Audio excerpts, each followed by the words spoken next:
What if the secret to a fulfilling life lies in embracing your true self, even if it means being disliked by others? The Courage to be Disliked by Ichiro Kishimi and Fumitake Koga challenges societal norms and invites us to free ourselves from the chains of seeking approval. This is the story of how I applied the book's profound principles to transform my relationships, choices, and sense of self. Kishimi and Koga begin with the premise that true freedom comes from detaching ourselves from the opinions of others. They explain that much of our unhappiness stems from trying to live up to others' expectations instead of embracing our own values and desires. For much of my life, I sought validation from others, tailoring my actions to gain approval. This constant need for acceptance left me exhausted and unfulfilled. The book's radical idea that it's not your job to please everyone was a revelation. It gave me permission to reflect on what truly mattered to me. I began small, asserting my opinions in situations where I'd normally stay silent. At first, it felt uncomfortable, but each step strengthened my confidence. Kishimi and Koga's lesson taught me that freedom isn't about rebellion. It's about authenticity. By choosing to honor my own voice, I began to experience the liberation of living for myself. As I continued this practice, I noticed that the more I aligned my actions with my values, the less I worried about others' judgments. This alignment brought a deep sense of peace and clarity, helping me realize that true freedom lies not in external approval but in internal integrity. A core concept of the book is task separation, the idea that we should focus only on what is within our control and let go of responsibilities that belong to others. By distinguishing between our own tasks and those of others, we can avoid unnecessary stress and conflict. I applied this principle by re-evaluating my relationships. For instance, I realized that I often took responsibility for how others felt about my decisions. Whether it was choosing a career path or declining a social invitation, I'd worry endlessly about disappointing people. Kishimi and Koga's guidance helped me see that their reactions were their tasks, not mine. By focusing on my own tasks, making decisions aligned with my values and priorities, I began to feel a sense of clarity and peace. I still cared about others, but I no longer let their opinions dictate my choices. This shift not only reduced my anxiety, but also improved my relationships by fostering mutual respect and boundaries. As I practiced task separation, I also found that I became more empathetic. Understanding that others' reactions were their own responsibilities allowed me to support them without taking on their burdens. This balance strengthened my relationships while preserving my emotional energy.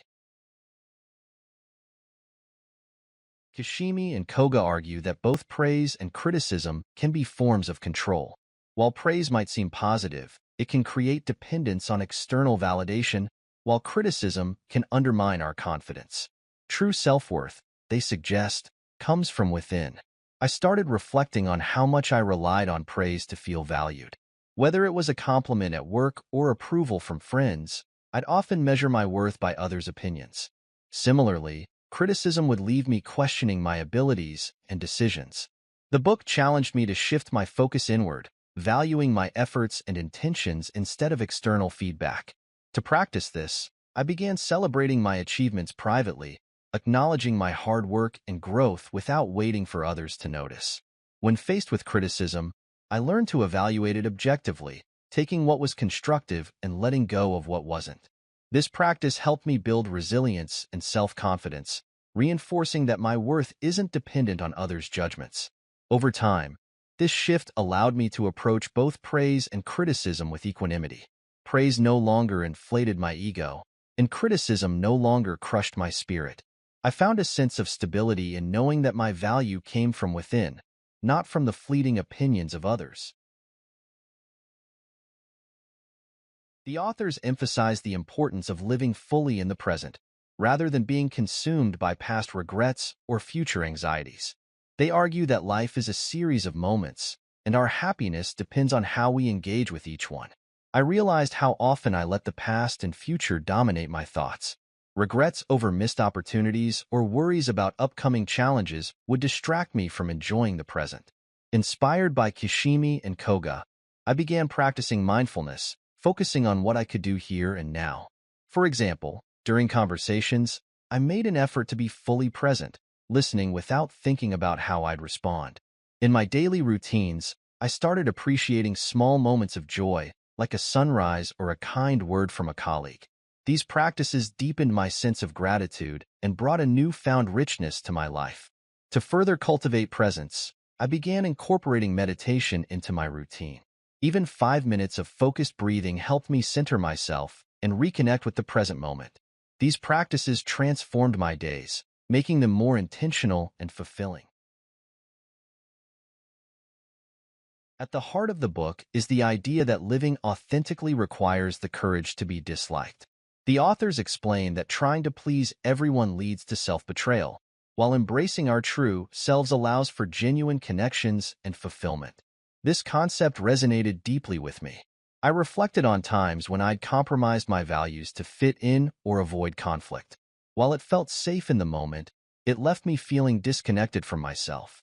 Kishimi and Koga's message gave me the strength to prioritize authenticity over approval. I began by setting boundaries in relationships, expressing my needs and preferences openly. While not everyone responded positively, I felt a sense of integrity and alignment with my true self. Over time, I discovered that the people who truly valued me accepted me for who I was.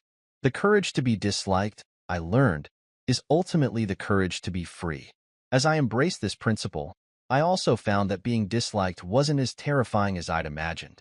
The rejection I feared was often replaced with respect, even from those who disagreed with me.